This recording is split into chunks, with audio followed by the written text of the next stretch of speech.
Muy buenas noches, muchísimas gracias por estar con nosotros nuevamente en esta noche de viernes. Hoy es 16 de agosto de 2019 y bueno, pues con el gusto de cada viernes de transmitir para todos ustedes a través de revistasinrecreo.com en Facebook Live.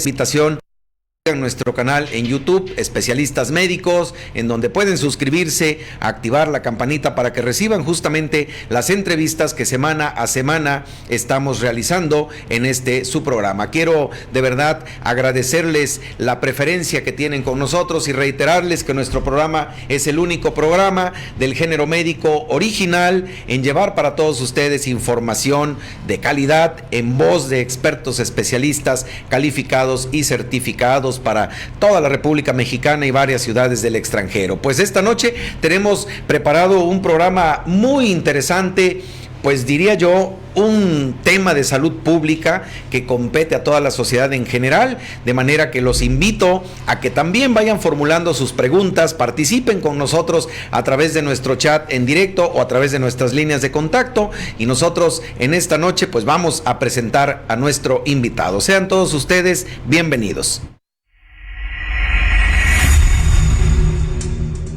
Especialistas Médicos al Cuidado de su Salud presenta al invitado de esta noche.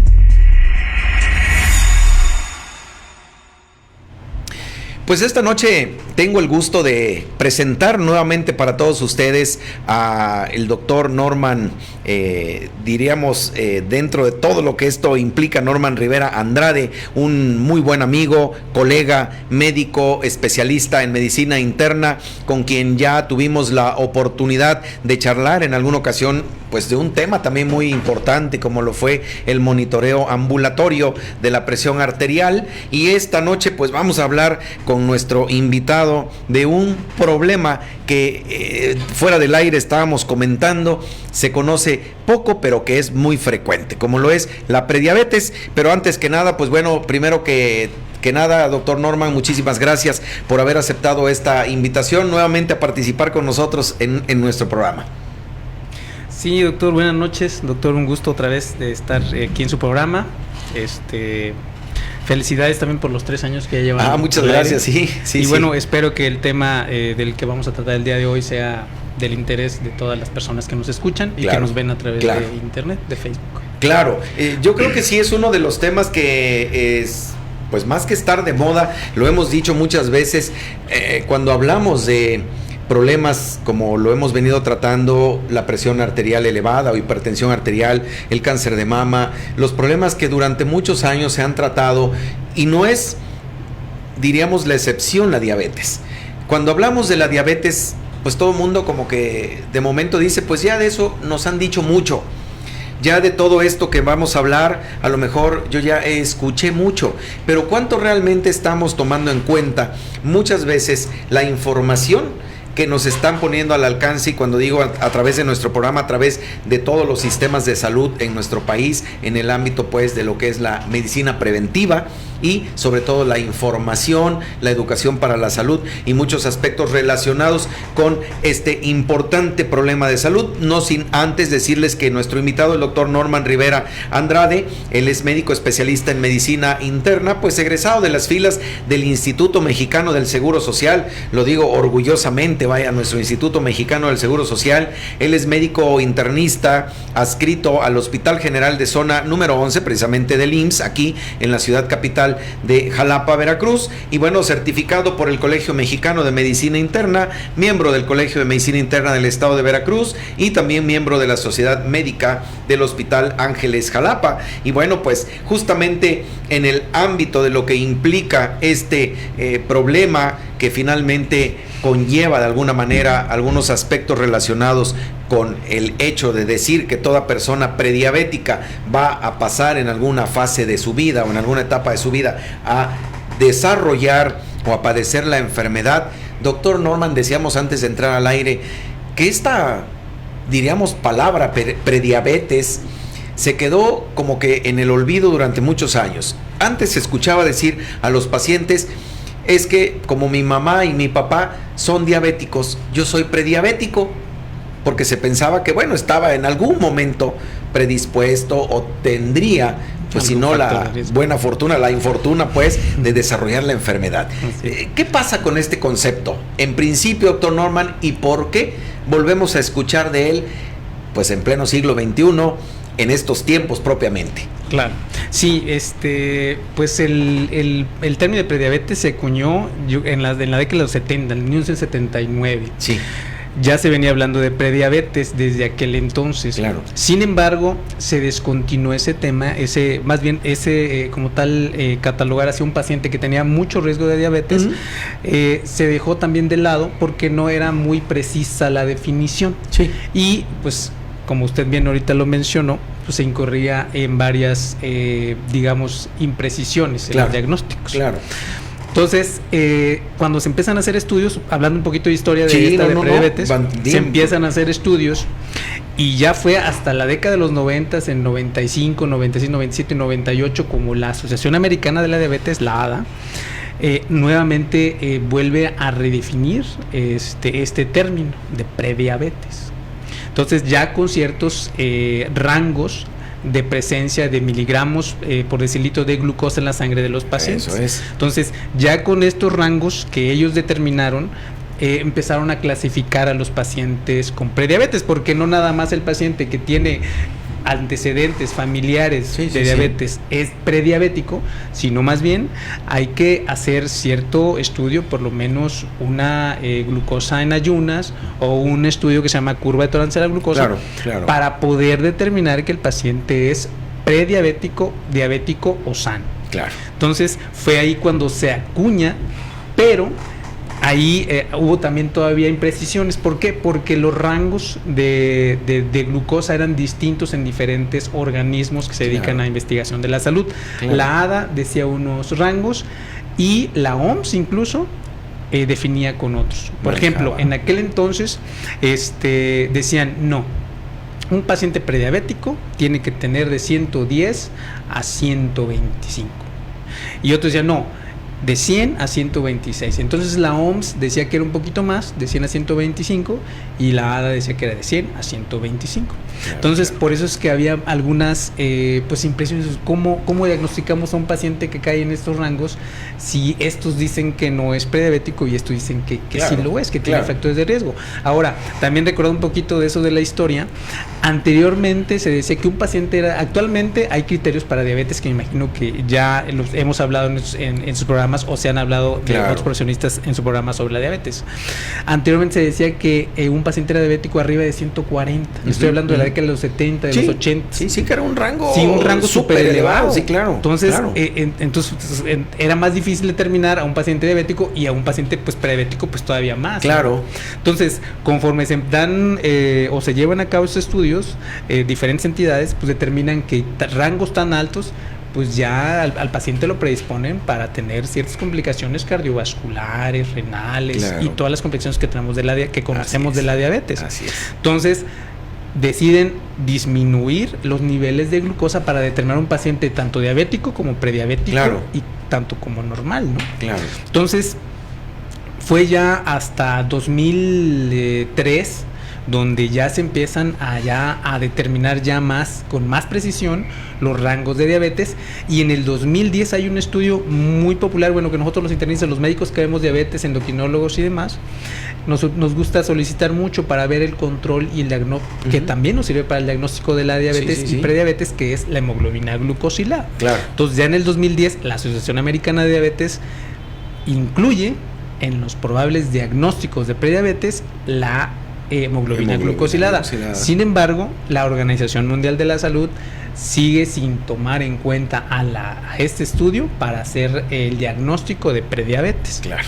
Entonces, ahí es lo digo donde todavía los organismos de salud internacionales, bueno, que de más renombre Claro. en todo el mundo para el tratamiento, diagnóstico y seguimiento de diabetes, pues no hay todavía No se ponen de acuerdo, ¿no? Incluso en la actualidad todavía no hay un acuerdo así preciso, ¿no? Sobre todo por esta circunstancia que implica y entender lógicamente los conceptos que, bueno, ahorita pues muy atinadamente nuestro invitado pues nos está explicando, porque en la mayoría de las ocasiones es lo que se decía, ¿no? Se decía, bueno, hay predisposición porque en la familia, mis papás, mis abuelos, todo el mundo ha sido diabético, entonces ya vamos a denominarse prediabéticos desde entonces. Y ahora hay cifras bien establecidas que obviamente nosotros cuando estuvimos también promocionando, doctor, este programa, decíamos, ¿no? ¿Cuántas veces, y lo digo para todo nuestro público, para todos ustedes que están siguiendo nuestro programa, cuántas veces en este año se han hecho un chequeo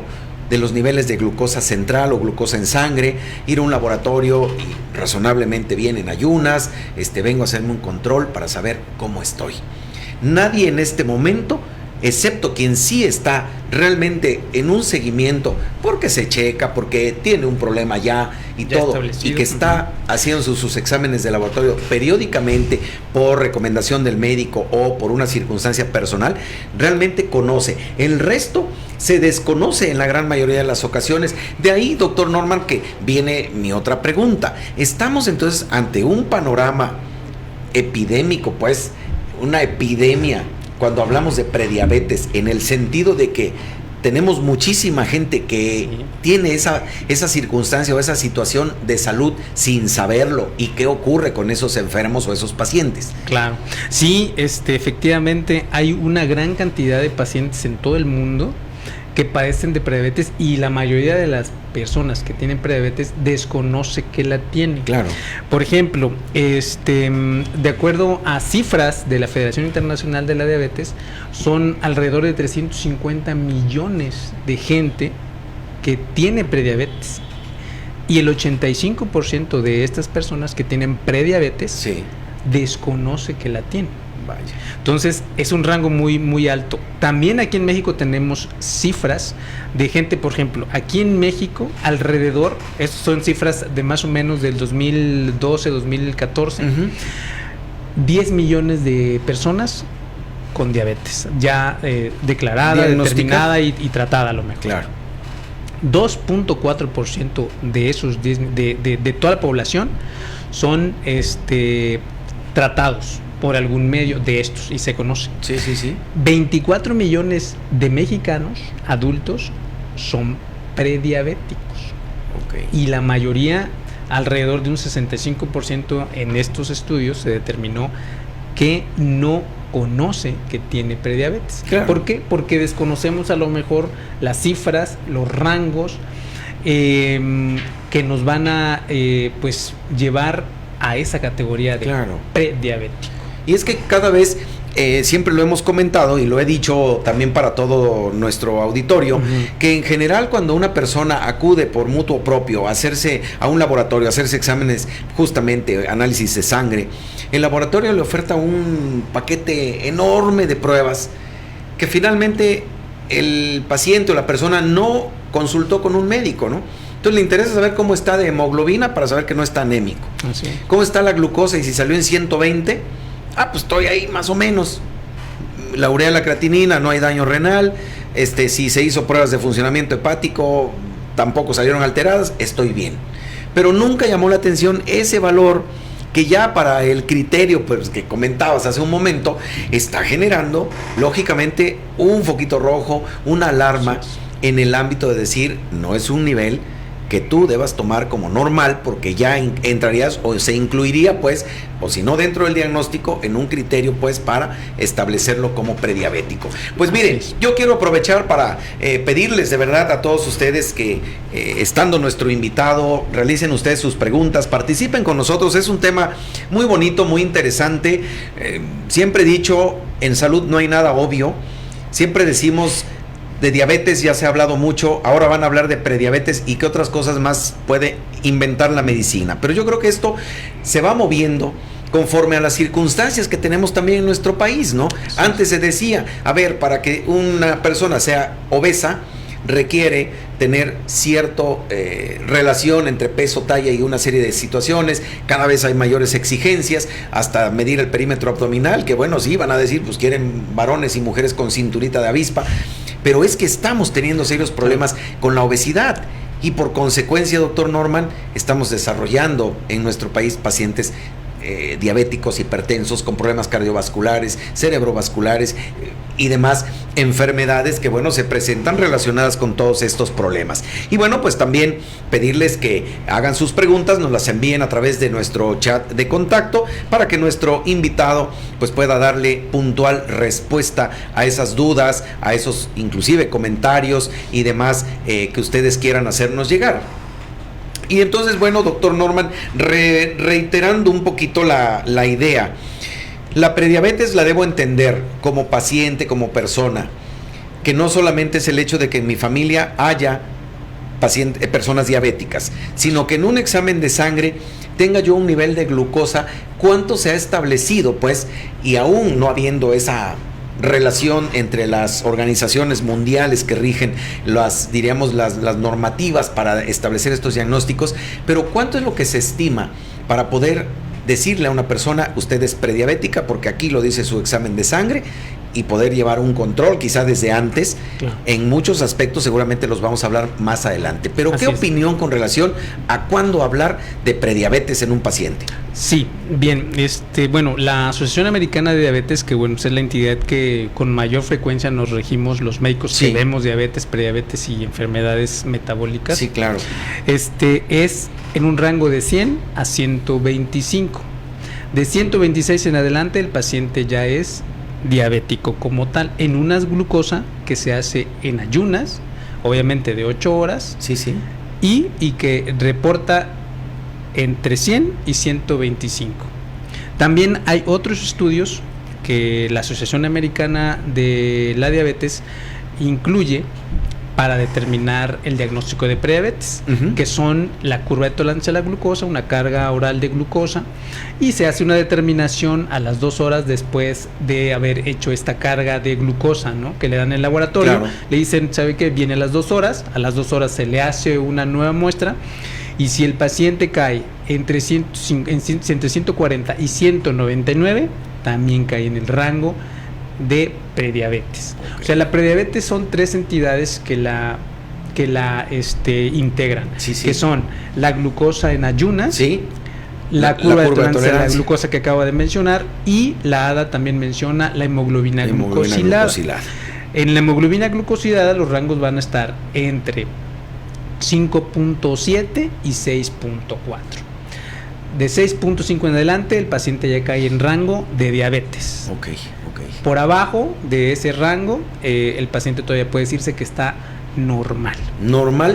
Con la hemoglobina glucosilada, y aunque a lo mejor lo vamos a hablar un poquito cuando hablemos de cómo diagnosticar este problema, no se hace como tal el diagnóstico como prueba única de prediabetes, sino debemos tener una serie de criterios que muy seguramente, regresando en breve, porque tenemos que hacer ya nuestra primera pausa, doctor Norman, mira que se va el tiempo muy rápido. Claro.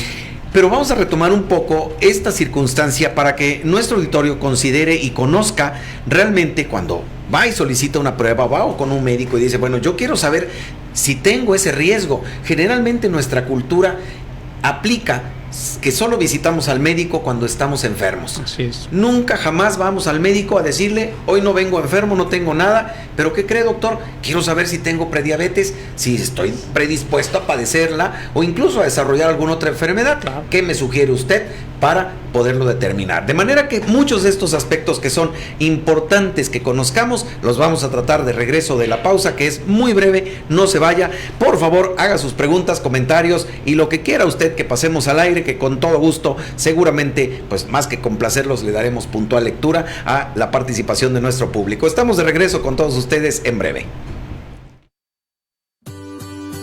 Tener una mascota es genial. Vives más, vives sin estrés, vives sin depresión, tienes un compañero, vives feliz. Demostrado con evidencias científicas, en Exotic Pet Healthcare nosotros te ayudamos a cuidarlos. Tenemos especialidad en animales exóticos. Además atendemos a todas las mascotas. Nos encontramos en Basurto número 58, zona centro, en Jalapa, Veracruz. Llámanos al 2288-260899.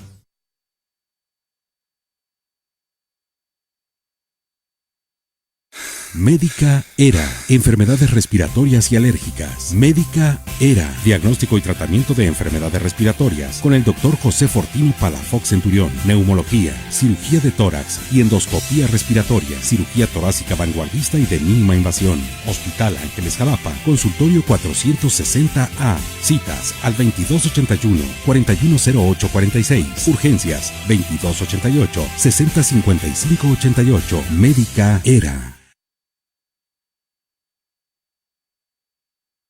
Ay, quisiera borrar unos añitos de mi rostro. Y yo estilizar mi nariz.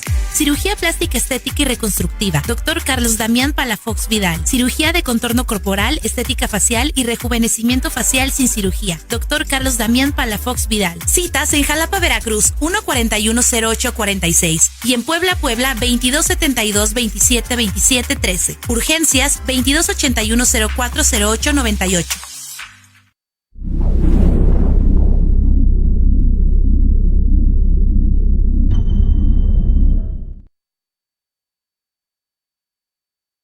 Doctor Daniel Chan Vázquez, cirujano y urólogo pediatra. Enfermedades de las vías urinarias, cirugía de hernias inguinales, umbilicales, circuncisión, dolor abdominal y cirugía del aparato digestivo. Hospital Ángeles Jalapa, consultorio 410, teléfono 1410841. Y Clínica Médica del Este, teléfono 814-8252, celular 2281-100863.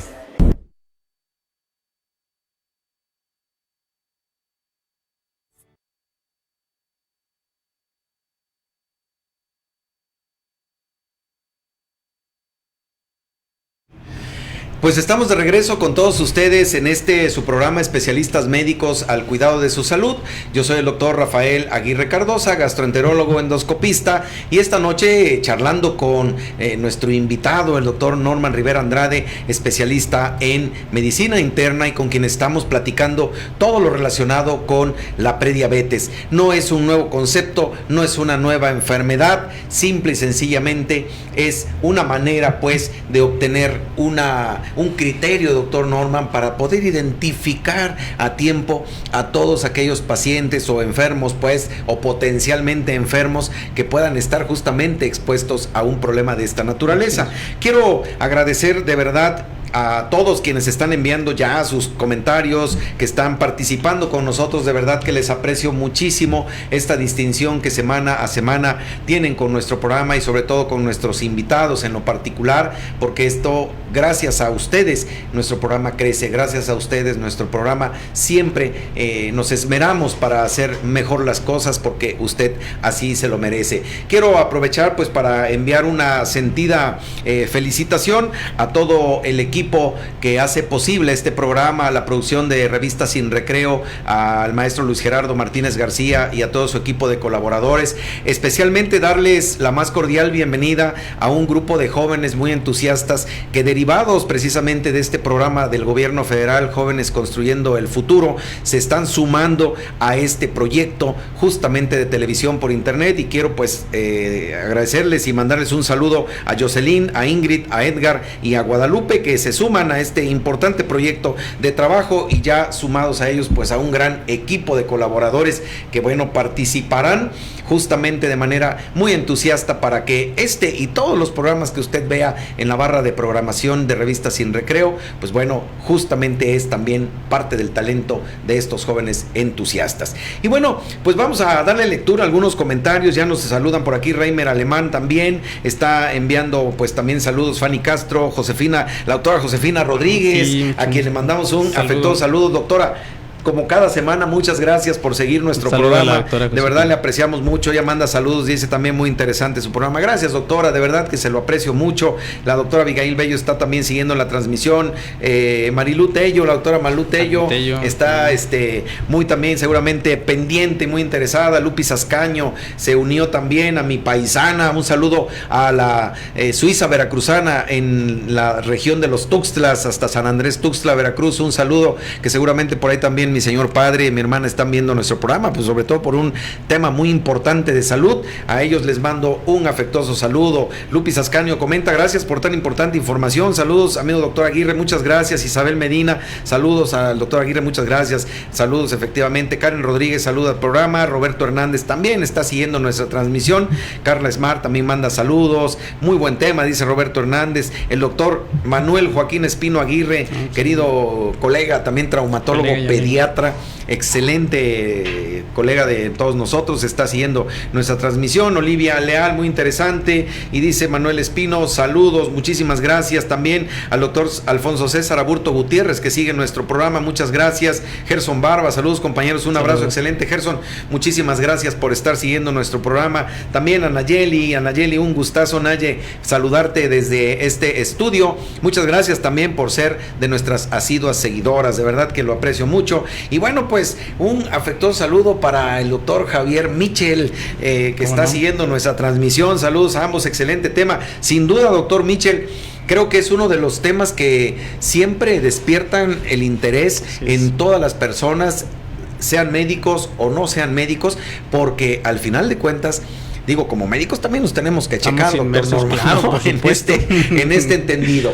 Y bueno, vamos a entrar un poquito en esta charla nuevamente con nuestro invitado, y decíamos antes de irnos al corte que establecer, doctor Norman, justamente estos criterios es muy importante, porque nos permite hacer una diferencia. Decirle a una persona que va a un chequeo, usted tiene un margencito todavía para conducirse bajo ciertas medidas de alimentación, ejercicio, y o tomar al paciente que desde el punto de vista del resultado del laboratorio es prediabético. ¿Cómo abordaríamos pues a una persona que estamos recibiendo sus exámenes de laboratorio, que además de otros antecedentes puede caer en ese criterio de prediabetes? Claro. ¿Cómo informárselo? ¿Cuál es la impresión pues que le debemos dar a ese paciente? Porque al final de cuentas puede decir, bueno, soy prediabético, pero todavía no desarrollo la enfermedad, doctor. Claro. ¿Qué voy a hacer? Bueno, antes que nada, sí es bueno que los médicos estemos enterados de a quiénes les vamos a hacer esos estudios, en quiénes vamos a sospechar que tiene prediabetes. Claro, no es a toda la población, ¿no? Así es. Entonces, hay ciertos factores que nos predisponen, factores de riesgo que predisponen a la población a padecer prediabetes. Uno de ellos y uno que predomina obviamente en todos los mexicanos, que es precisamente el ser latino, ¿no? Los pacientes, las personas que, todos los latinoamericanos, afroamericanos, todos tenemos ya de entrada el factor de riesgo para ser prediabéticos. Y obviamente después, pues si no nos cuidamos, pues diabéticos, ¿no? Ya tenemos una palomita. De ya inicio. De entrada. Ya. De inicio. Sí, entonces, claro. Mayores de 45 años, tener familiar, padre o madre o ambos con diabetes ya establecida, tener antecedentes de alguna enfermedad cardiovascular o cerebrovascular también nos predispone para ser prediabéticos. Tener un índice de masa corporal, ya sea obesidad o sobrepeso. Obesidad. Poca actividad física, estamos hablando de menos de 3 veces a la semana hacer algún tipo de actividad física, ya no se considera que el paciente sí hace actividad. Por ejemplo, las personas que luego me dicen, doctor, es que yo todos los sábados juego fútbol, me echo la cascarita. Sí. Ese ejercicio en realidad no te quita ese criterio. No está funcionando. No es funcional para fines prácticos, pues. Para fines de protección de prediabetes o cardiovascular no sirve. Entonces es un ejercicio, para poder decir, doctor, yo hago ejercicio, y un ejercicio que valga la pena hacerlo, es un ejercicio que se hace por lo menos 5 veces a la semana, 150 minutos semanales. O sea, media hora diaria.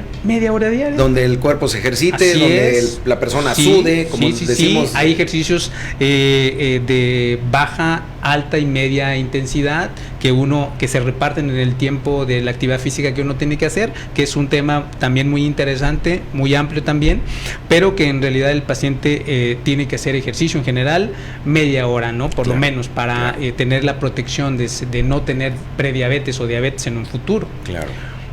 Pacientes, mujeres que tuvieron diabetes gestacional, que durante el embarazo le dijeron el ginecólogo, su médico, le dijo, ¿sabe que usted ya es diabética? Porque en el embarazo se le subieron las cifras de glucosa. Sí, claro. Eso te predispone para tener ese problema en un futuro. Claro, ¿no? claro. Hay una enfermedad también muy frecuente que se llama síndrome de ovar poliquístico, también te puede predisponer para tener prediabetes. Ah, caramba. Sí.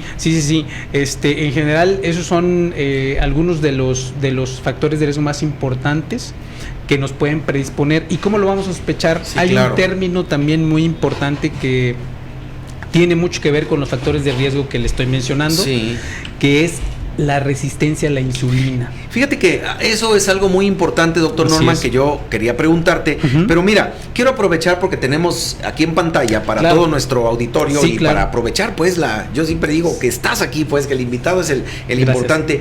Esta información donde decíamos hace un momento, bueno, decías tú, ¿verdad?, respecto al número de diabéticos que existe, cómo está distribuida la curva, la tabla, al final de cuentas, son datos mexicanos que tenemos, esta es estadística mexicana. Del INEGI. Ah, perfecto. Del 2012, si no mal recuerdo. Sí. Lo que les comentaba hace rato, actualmente en México se reconocen 10 millones de diabéticos, 24 millones de prediabéticos. 6.4 de los pacientes, como les mencioné hace rato, de diabéticos son nada más los que están con diagnóstico y con tratamiento. O sea, estamos hablando que un 4.6% de los pacientes 4.6 millones de pacientes diabéticos no saben o no están en tratamiento, pero tienen diabetes. Sí, claro. Y 24 millones de prediabéticos. Y algunos, y como les comentaba hace rato, algún porcentaje cercano al 80-85% de estos pacientes tiene prediabetes de estos 24 millones y lo desconoce. Claro. Entonces, aquí es muy importante enterarnos de la prediabetes, informarnos de por qué. Por toda la cantidad de dinero, de recurso del gobierno federal que se destina. Sí, en ese entonces, en el 2012, que son cifras que estamos mencionando aquí, se destinaron 13.469 millones de dólares para atención de diabetes, pacientes diabéticos, complicaciones, etcétera, etcétera. Entonces son cifras, pues para mí, muy alarmantes. No, totalmente. Pues tan solo vemos ahí en la propia estadística de 300 a 320,000 nuevos casos de diabetes. Pensemos dónde caben 320,000 personas que son las que año con año se están diagnosticando como nuevos casos de diabetes. Así es. Que en algún momento, por no checarse, por no acudir al médico, por no hacerse un análisis de sangre, mira, a veces un análisis de química sanguínea, pues, sale más económico que hacer una comida ahora en la noche mexicana, ¿no? E invitar a los cuates y una serie de cosas. Y eso es lo que predispone luego a que estemos teniendo una estadística tan elevada, ¿no? Fíjese, y en ese entonces éramos 126 millones de habitantes. Sí, claro. 10 millones de diabéticos, imagínense, casi el 10% de la población. 24 millones de prediabéticos. El doble. O sea, el doble, ¿no? O sea, estamos hablando de 20% de mexicanos con este problema. Sí, claro. Entonces son cifras pues alarmantes, y que pues sí es importante que la población, los médicos de atención de primero, segundo nivel, tercer nivel incluso, pues informemos y empecemos a hacer medidas, acciones para prevenir que, bueno, pacientes tengan primero prediabetes, que es lo que va a cómo inicia el paciente diabético, y que tenga repercusiones sociales, económicas, de salud, calidad de vida en general. Que ese es el problema más, diríamos, álgido que en algún momento dado ocurre. Porque cuando alguien no hizo medicina preventiva y el paciente no observó esas indicaciones que el médico le dijo, dice, bueno, pues nada más, seguramente no me va a afectar si me tomo mi vaso de jugo de naranja o vaso de jugo de bote todos los días, o como mucha harina, tortillas, pan, de algo me voy a morir, dicen, ¿no? Entonces, esa es la parte con la que se ha luchado toda la vida, para diabetes, hipertensión, cáncer de mama, para todas las que pueden prevenirse en algún momento. Sí, se pueden prevenir. Y digo yo, a través de detecciones muy sencillitas. Por supuestísimo. Muy sencillitas en muchos aspectos. Y doctor Norman, cuando decimos, pues, esto de por qué es importante conocer la resistencia a la insulina, ¿qué implicaría saber respecto a este término resistencia a la insulina? Porque muchas de las personas que nos ven seguramente dicen, bueno, la insulina solo se le aplica a los diabéticos, y a pesar de eso, muchos de estos diabéticos cuando reciben insulina pierden la visión. Sí. Porque ese es otro mito. Un mito, y no es de lo que tengamos que hablar o desmentir, que seguramente lo vamos a tratar. Pero ¿qué decir de la resistencia a la insulina? ¿Por qué se da este término, doctor Norman? Sí, este término también tiene mucho que ver con algunos factores y algunos datos antropométricos que encontramos, como ya también mencionábamos, para determinar prediabetes. La resistencia a la insulina es o no es más que la incapacidad de la insulina endógena que nosotros producimos, que produce nuestro páncreas, que producen las células beta del páncreas, así es, para meter la glucosa a la célula, que es donde se aprovecha. O sea, nosotros podemos tener una insulina, un cierto nivel de insulina circulando en sangre, pero es de mala calidad, o no nos funciona para efectos de disminuir los niveles de glucosa y poder meter la glucosa que ingerimos a través de la dieta hacia la célula, que es donde hace la acción. La energía, ¿no? Claro, la energía, músculo, hígado, grasa, donde se necesite la glucosa, que es básicamente en todo el organismo, ¿no? Entonces, de esta manera se determina o se sospecha la resistencia a la insulina. Hay digamos, elementos que nos dieron nosotros los médicos para determinarla, para calcularla y, digamos que, plasmarla. Pero también como clínicos podemos decir, este paciente puede tener resistencia a la insulina. ¿Cuáles son? Llega un paciente obviamente con sobrepeso, con cierta obesidad. Mencionaba algo usted del índice de la circunferencia abdominal, que es un criterio muy importante. Hay una entidad que en algún momento determinó ciertos criterios para síndrome metabólico, que se relacionó mucho con la prediabetes y con la resistencia a la insulina, y en algún momento dado fueron, digamos que, definiciones similares, ¿no? La resistencia a la insulina, síndrome metabólico, en algún momento se llamó síndrome X, síndrome de Raven, ha tenido muchos nombres, ¿no? Como lo que comentábamos con las cifras de glucosa para determinar diabetes o prediabetes. A través del tiempo. Entonces, llega un paciente a nuestra consulta con sobrepeso, obesidad, con inactividad, con una circunferencia abdominal. También en la circunferencia abdominal hay entidades que dicen algunos centímetros de más, algunos centímetros de menos, pero para fines prácticos nos vamos a quedar entre 90 y 110 para los varones y 80 y 90 para las mujeres. Es decir, perdón, doctor Norman, que usted, siendo varón, si mide 110 de perímetro abdominal a nivel de lo que es la cicatriz umbilical, así es. Todavía está aceptable. Estamos en el borderline, en el rango, pero arribita no se vale que 111, 112 hay más o menos, desde 112 baja a 110. Y en las mujeres se acepta hasta qué medida? Entre 80 y 90. Entre 80 y 90. Y digo, hay más, diferencia, ¿no?, de centímetros entre entidades y entidades, pero para fines prácticos nos vamos a quedar en estas cifras redondeadas para que la gente esté bien enterada de más o menos, ¿no? Se oriente. Me dice la barriguita. A ver, si mido más de 90 ya me pasé, ¿no? Ya siendo estoy mujer y 110. Siendo varón, hasta ahí me voy a quedar, ya le bajo a las tortillas, al pan. Sí, para no dar el botonazo, menor de 110. Sí. Mayor de 110, riesgo de... yo creo que riesgo de muchas cosas, doctor Norman, porque es donde comienza el otro problema. Y es que aquí, miren, nos hemos encontrado muchas cosas y creo que en medicina los pacientes pues nos comentan, dice, doctor, no sé por qué subo de peso, si ni cómo. Y estamos viendo pacientes, tanto hombres como mujeres, arriba de 90 kilos.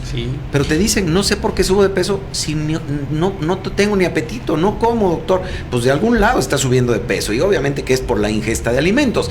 Otros pacientes cuando les dice, ¿y usted hace ejercicio? Sí, doctor, camino todas las tardes. Salgo de mi casa a la cuadra. No, ya lo dijo aquí nuestro invitado, 30 minutos diarios, 5 días a la semana, 150 minutos de ejercicio efectivo en cualquiera de la modalidad que pueda, de acuerdo a las características que el paciente tenga, ¿verdad? Pues no le vamos a pedir a alguien que tiene ya seguramente daño articular en rodillas que salga a trotar o a correr, cuando en realidad eso le va a generar un problema. Pero quien lo pueda hacer, que sí lo haga. No cuesta, es gratuito. Hay muchos lugares donde hacerlo, incluso ahí en la propia recámara, unas 20 vueltas. Al final, la cuadra, alrededor de la al final de cuentas, todo esto puede ser. Oiga, pues miren, me parece muy interesante. Tengo, aunque no lo crean, muchos saludos, comentarios que me está pasando aquí la producción y que voy a darle lectura también a los comentarios que nos hacen a través de nuestro chat en el Facebook. Pero bueno, aquí el ingeniero Winfield hace una pregunta, dice, ¿a qué se debe que no se puede curar la diabetes? caramba. Es una pregunta muy interesante, Sí, muy interesante. buena. También preguntaba qué es la resistencia a la insulina, lo acaba de comentar nuestro invitado, y que si se puede llegar a prevenir la diabetes en alguien que al menos uno de los padres es diabético. Pues es lo que decíamos, Claro, ¿no? sí, por supuesto.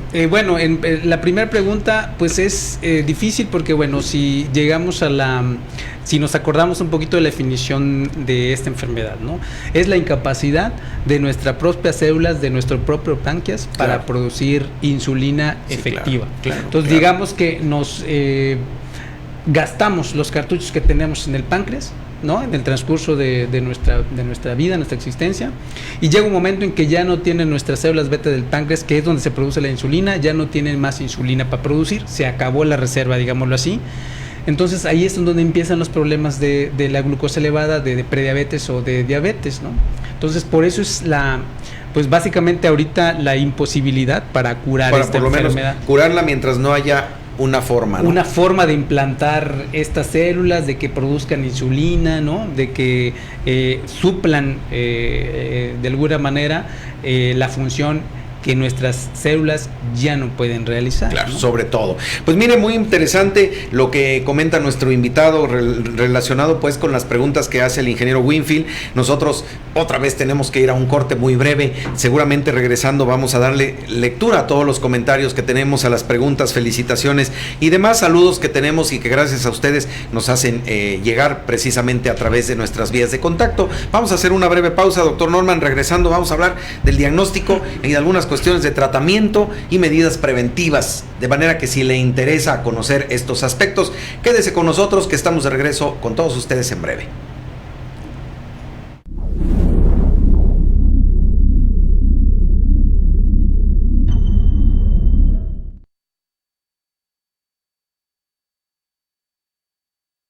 Usted puede ser alérgico y no saberlo. Estornuda frecuentemente, respira con dificultad, le da comezón constantemente. Consulte a la doctora Laura Concepción Vidal Contreras, alergóloga inmunóloga. Aplicación de vacunas, niños y adultos. En Clínica ERA, enfermedades respiratorias y alérgicas. Hospital Ángeles Jalapa. Consultorio 460A. Citas 2281-4108-46.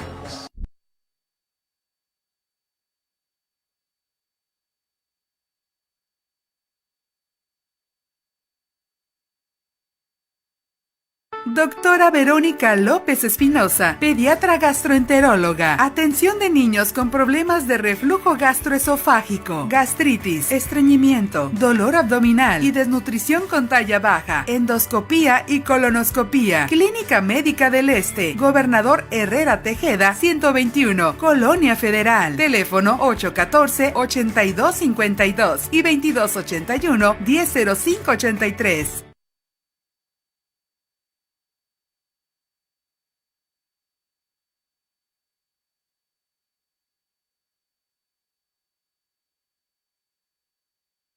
Cuide su salud con el doctor Rafael Aguirre Cardosa, gastroenterólogo endoscopista. Detección temprana de cáncer de estómago y de colon, enfermedades del esófago, estómago, intestinos, hígado, páncreas, vesícula biliar y hemorroides. Consultas de lunes a sábado, previa cita. Luis Cortines, 3344, casi esquina Acueducto. Teléfono 843-3373.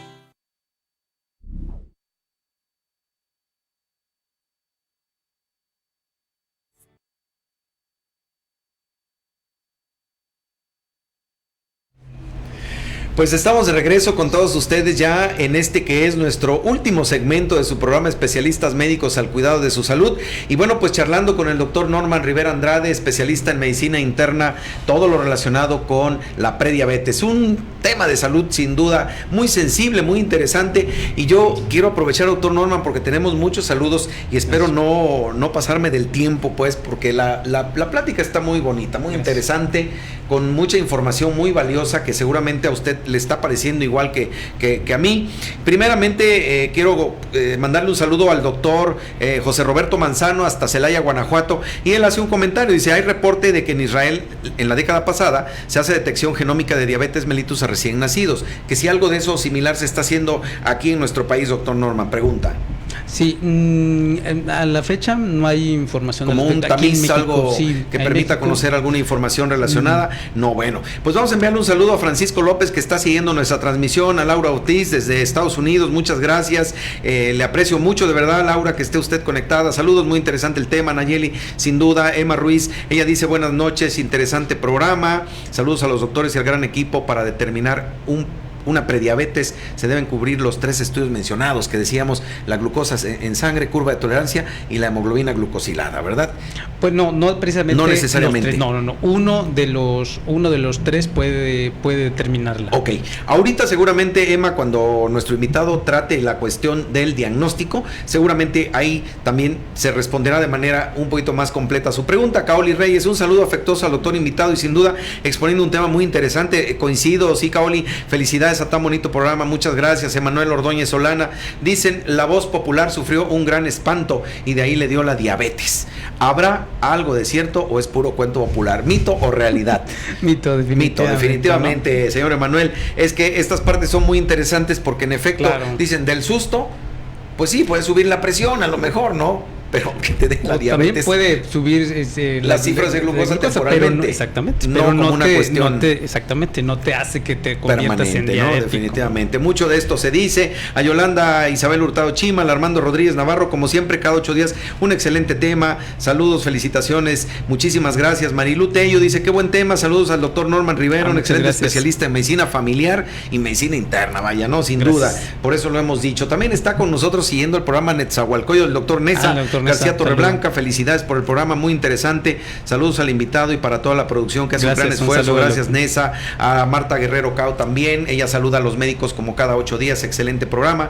Mariela Carlo Tancara, muchas felicidades por el video. Coral Huerta también está siguiendo nuestra transmisión. Reyes Ivonne, Eduardo B. Carreira, doctor Carreira, muchas gracias, muy buenas noches, muy interesante tema, dice el doctor Carreira. El doctor Luis Benítez Valencia también siguiendo la transmisión. Alondra Alemán, saludos, un gran tema de importancia. Luis Benítez saluda también y te manda muchas felicitaciones. Norman Dul Aday Toledano Barrera también está unida. Laura Méndez, Laura Ortiz, ella insiste, fíjate, Norman, que bueno, vamos a dejar esta partecita en que si se puede hablar sobre el ácido en el cuerpo que producen los carbohidratos. A lo mejor alguna cuestión de esta vamos a tratar, vamos a pedir una oportunidad. El ácido láctico posiblemente, ¿no? En ese sentido, porque al final de cuentas, dentro de toda la, pues hablamos de una fisiopatología que finalmente es muy compleja a veces explicarla en un ratito. Así es.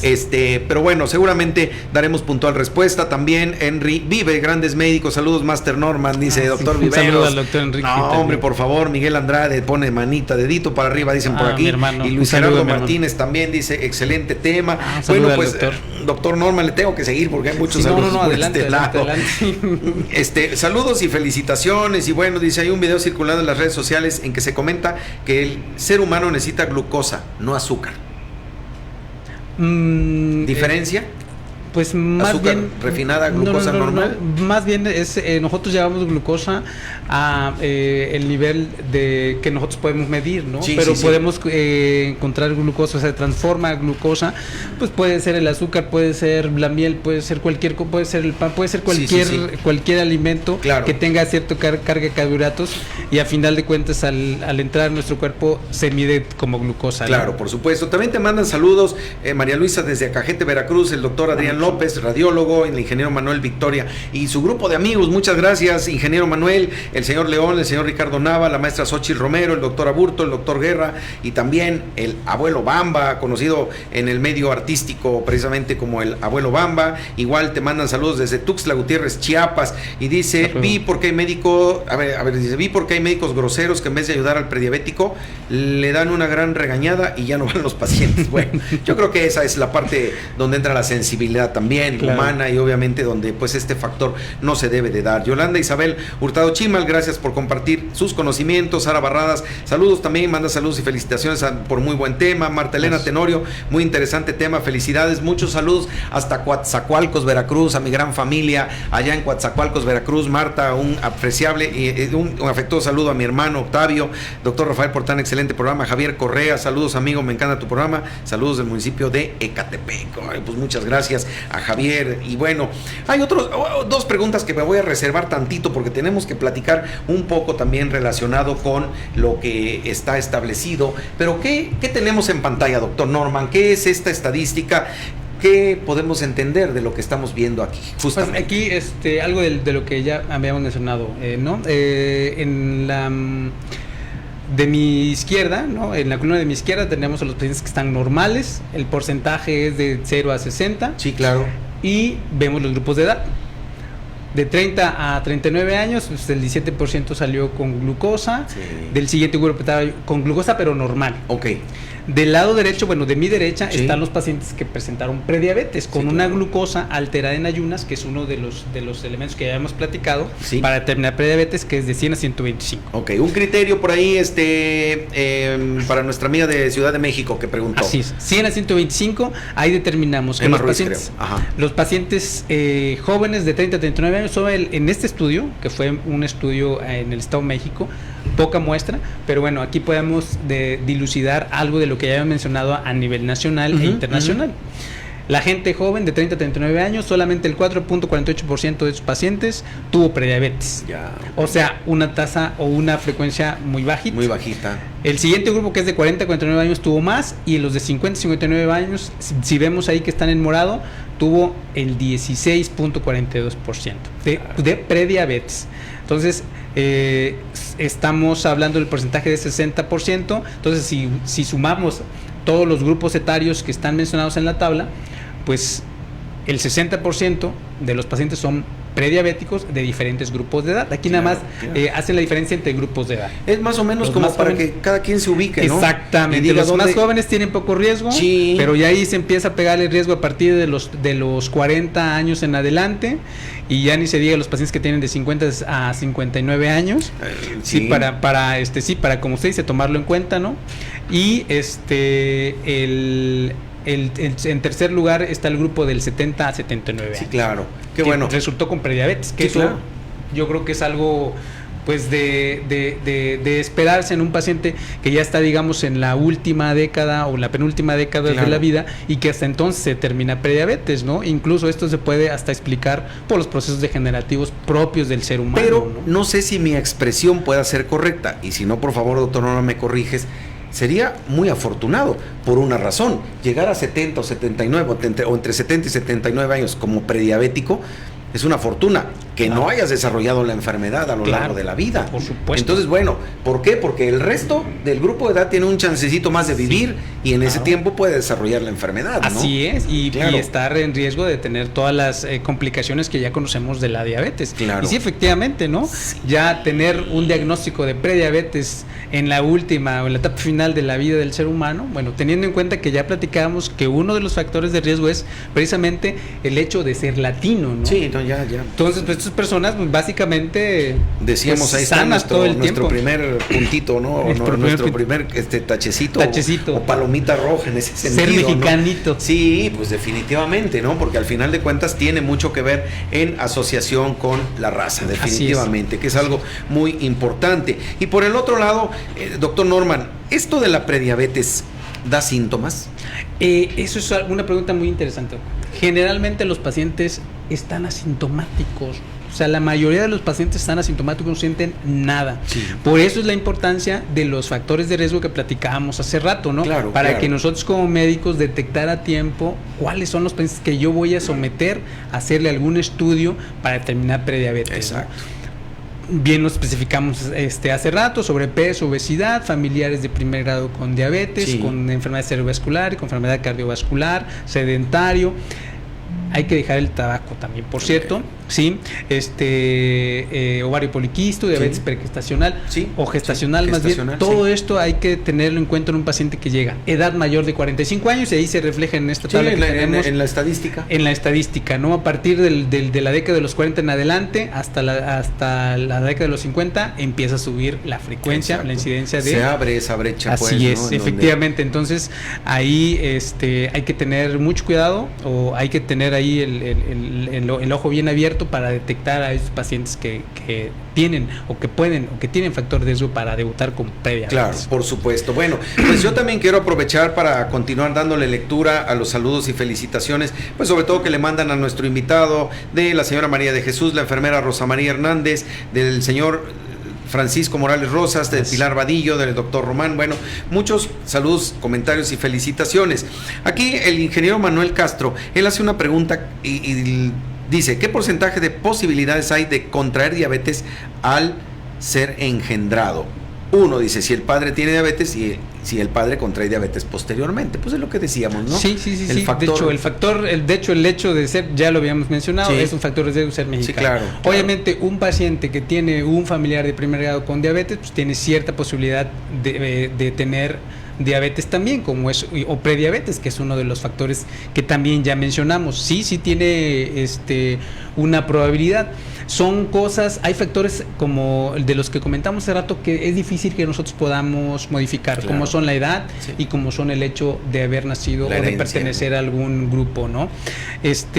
Pero la mayoría de los factores y de los criterios que nos van a predisponer para prediabetes o para síndrome metabólico, los podemos prevenir. Claro, ¿no? Los podemos prevenir. Creo que esa parte es muy importante porque nos la hemos reservado justamente casi ya para el final de nuestro programa, y no por tenerlos siguiéndonos toda la hora, sino porque es un programa muy bonito, muy importante, lo hemos dicho. Claro. La verdad, miren, yo estoy aprendiendo muchas cosas y yo siempre digo, cada semana aprendo algo nuevo, y eso es muy importante, muy valioso, que yo sí aprecio mucho de nuestros invitados, porque nos han enseñado, y justamente nos lo comenta el ingeniero Manuel Castro, porque él dice que aprecia mucho el conocimiento. Agradece a la producción del programa, al doctor Rivera Andrade, por hacer llegar tan valiosa información y dar oportunidad de despejar algunas dudas. Sin duda, realmente lo comento y sin temor a equivocarme, que esa es la parte más valiosa que nosotros tenemos pues dentro de lo que es este programa, que usted participe, que se lleve ese conocimiento, que aprovechemos la experiencia de nuestro invitado, de todo lo que se vive en el día a día de la atención de los pacientes o los enfermos prediabéticos o con diabetes, y tan triste que es ver a los pacientes diabéticos que ya desarrollaron complicaciones, doctor Norman, problemas, efectivamente ya hablamos de oculares por retinopatía, renales, que terminan en diálisis, hemodiálisis o a veces falleciendo, problemas cardiovasculares, cerebrales y un sinfín de situaciones que justo por eso decíamos, esa parte la hemos reservado para el final cuando hablamos de prevención. Cuando decimos en algún momento se ha diagnosticado a una persona como prediabética, ¿hay tratamiento? Sí. ¿Qué se le da, doctor Norman? ¿Cómo se trata? Y si esta prediabetes, vuelvo a la pregunta aquella que decía alguien en nuestro auditorio, ¿se cura? ¿Es reversible? ¿Se queda allí como algo latente y está en nuestras manos no soltar el control? Así es. Sí, cuando nosotros detectamos un paciente con prediabetes, podemos hacer mucho, precisamente porque estos rangos que ya nosotros vemos que tiene cierta alteración en la glucosa, en los hidratos de carbono, si nosotros incidimos como médicos, como personas profesionales de la salud, podemos hacer que el nivel de glucosa vuelva a lo mejor a cifras normales, obviamente, aunque ya tengamos ese antecedente de esa falla, digamos así, de ese problemita de que se me sube a mí la glucosa y cargo en prediabetes. Pero si yo hago acciones, sobre todo dietéticas, que eso es lo fundamental, dietéticas, de actividad física, y en tercer o cuarto lugar vendría siendo ya tomar algún tratamiento médico. Hay algunos medicamentos que están autorizados que nosotros como médicos podemos dar, incluso son algunos medicamentos que también utilizamos para tratamiento de una diabetes ya declarada, pero que habría que digamos que determinar bien a juicio del médico qué medicamento le podría caer mejor al paciente. Sobre todo. Si un paciente ya es prediabético, pero el paciente que me llega está con sobrepeso, tiene obesidad, no me hace ejercicio, fuma, ¿no? Entonces podemos iniciar con eso, ¿no? Con el cambio de hábitos alimenticios, ¿no? Es que yo me fumo me desayuno un cigarro y una coquita porque el trabajo y es lo único que me sirve para despertar, sí, ¿no? Es lo único que me llena y ando siempre bien activo, no tengo que andar manejando computadoras, etcétera. Entonces ahí es donde empieza digamos que el mal, ¿no? Ahí es donde empieza uno a enfermarse a sí mismo. Entonces, tenemos que tener una educación o educar al paciente para que cambie radicalmente los hábitos alimenticios, ¿no? Somos nosotros los veracruzanos muy dados a consumir alimentos con tortilla de maíz, con masita, ¿no? Antojitos, ¿no? Si nos vamos desde el norte, desde la Huasteca veracruzana hasta el sur, los Tuxtlas, más para allá, no. Pues es un abuso, ¿no? De estos alimentos. Y le preguntamos, ¿qué desayuno? Les pregunto a mis pacientes, ¿qué desayuno hoy, por ejemplo? No, pues me desayuno unos huevos fritos, frijoles fritos, tortillitas. Y tortillas hechas a mano. Sí, 2 panecitos, unas 5 tortillas hechas a mano, un pedazo de queso. Uy, ¿y las verduras qué no comió? No, yo no como verduras. No me gustan. No me gustan. Sí, claro. Y fruta claro, no, pues claro. Tampoco casi no la consumo la fruta. Claro, por supuesto. Bueno, y nada, la salsita que le pongo a los huevitos fritos, ¿no? Sí, entonces ahí es donde empieza la resistencia a la insulina, las alteraciones en los hígados. Hago una carga tan grande de carbohidratos en un alimento que obviamente el cuerpo, con el paso de los años, pues me gasto mi reserva, ¿no? Me gasto toda mi insulina que tengo. Y entonces llega un momento en que pues necesito la ayuda. Sí. Hay generalmente el primer medicamento que utilizamos y el más común que tenemos en los servicios públicos de salud es la metformina. En un paciente que ya iniciamos tratamiento dietético, ya está haciendo ejercicio, pero aún así sus exámenes todavía está en 110, 120. Le empiezo a dar un poquito de metformina, la dosis va a variar dependiendo del criterio del médico, o buen juicio del médico, y con eso lo apoyo de cierta manera para bajar todavía más o ayudar un poquito más esas cifras de glucosa a la normalidad. Claro, así por supuesto, que vayan apoyándose un poquito, ¿no? En este aspecto. Así es muy importante. Pero hay pacientes que no son obesos, que no tienen sobrepeso y que tienen prediabetes, que son los menos. Porque en esos hay otros medicamentos que podríamos utilizar, ¿no? Sí. Para tratar de disminuir esa glucosa que tiene el paciente, que ya con medios dietéticos y demás no nos funciona. Pero le digo, esto va a depender mucho es muy a juicio del médico. Obviamente hay guías ya determinadas para iniciar tratamientos médicos farmacológicos. Algunos mencionan unos, otros mencionan otros, pero la metformina es un medicamento que en consenso todos están de acuerdo en iniciar de primera instancia. Claro, ¿no? Y decía ya anteriormente el doctor Roberto Gómez Cruz, a quien le mando un afectuoso saludo, endocrinólogo que es muy económica, está al alcance de todos, pero oiga, espérese, no se automedique. Algo muy importante, que aunque sea un medicamento muy económico, que sepamos que sirve para justamente apoyar en el manejo de la prediabetes, debe ser indicado justamente por un especialista. Y bueno, doctor Norman, yo nada más quiero aprovechar para leer más que nada los últimos saludos y felicitaciones del doctor Víctor Omar Guerra, de la doctora Caramón, que bueno, está haciendo nuestro programa, Olga Lidia, Tere Orduña, de Aidecas Bis, también que manda felicitaciones, y bueno, pues todos los saludos y felicitaciones, muchísimas gracias por haber participado.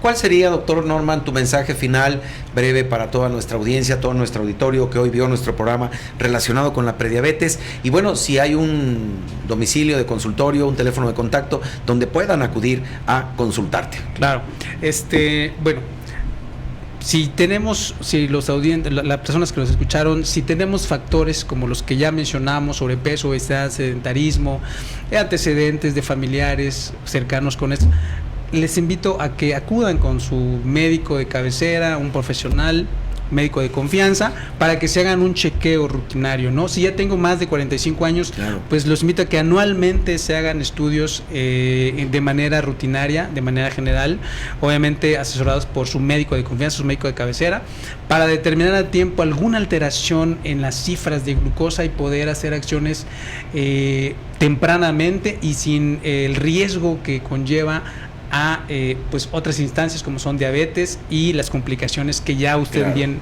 mencionó. Entonces mi mensaje sería ese, ¿no? Si escucharon los factores que tenemos, que ya mencionamos de riesgo, si yo soy un paciente que tiene alguno de ellos, lo invito a que acuda, a que se cheque, a que se mida y que se determine o se descarte la presencia de alguna enfermedad.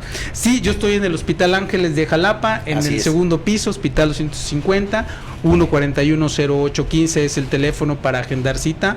Cuando gusten, estamos para servirles. Bueno, pues está la información de nuestro invitado y les aprecio muchísimo que hayan estado con nosotros esta noche. Tenemos que presentar a nuestro invitado de la semana siguiente, por favor.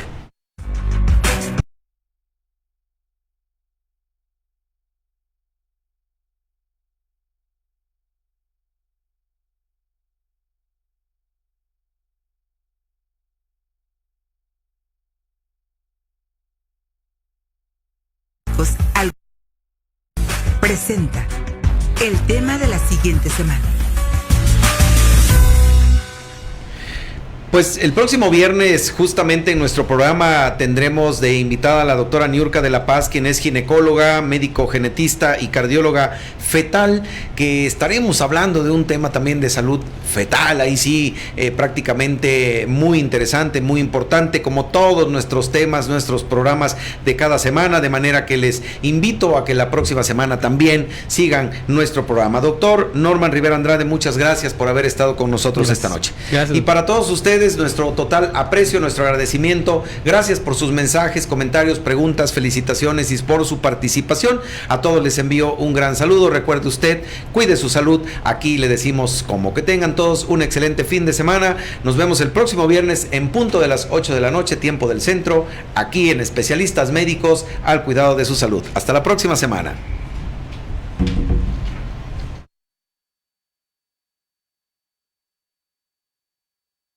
Médica Era, enfermedades respiratorias y alérgicas. Médica Era, diagnóstico y tratamiento de enfermedades respiratorias con el doctor José Fortino Palafox Centurión. Neumología, cirugía de tórax y endoscopía respiratoria, cirugía torácica vanguardista y de mínima invasión. Hospital Ángeles Jalapa, consultorio 460A. Citas al 2281-410846. Urgencias 2288-605588. Médica Era. Ay, quisiera borrar unos añitos de mi rostro. Y yo estilizar mi nariz. Cirugía plástica estética y reconstructiva. Doctor Carlos Damián Palafox Vidal. Cirugía de contorno corporal, estética facial y rejuvenecimiento facial sin cirugía. Doctor Carlos Damián Palafox Vidal. Citas en Jalapa, Veracruz, 1410846. Y en Puebla, 2272-2727-13. Urgencias, 2281-040898.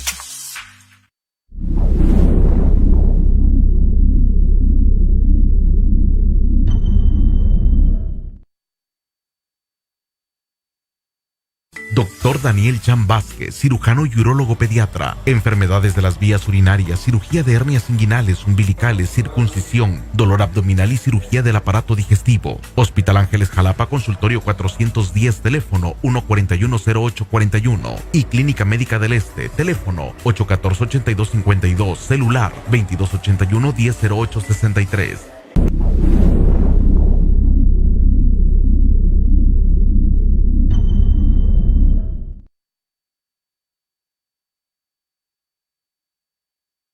Usted puede ser alérgico y no saberlo. Estornuda frecuentemente, respira con dificultad, le da comezón constantemente.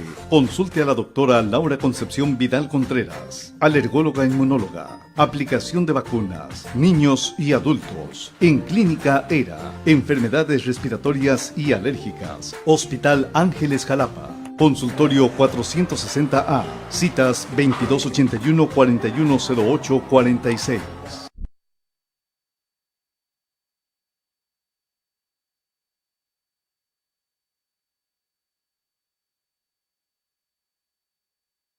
Doctora Verónica López Espinosa, pediatra gastroenteróloga. Atención de niños con problemas de reflujo gastroesofágico, gastritis, estreñimiento, dolor abdominal y desnutrición con talla baja, endoscopía y colonoscopía. Clínica Médica del Este, Gobernador Herrera Tejeda, 121, Colonia Federal. Teléfono 814-8252 y 2281-100583.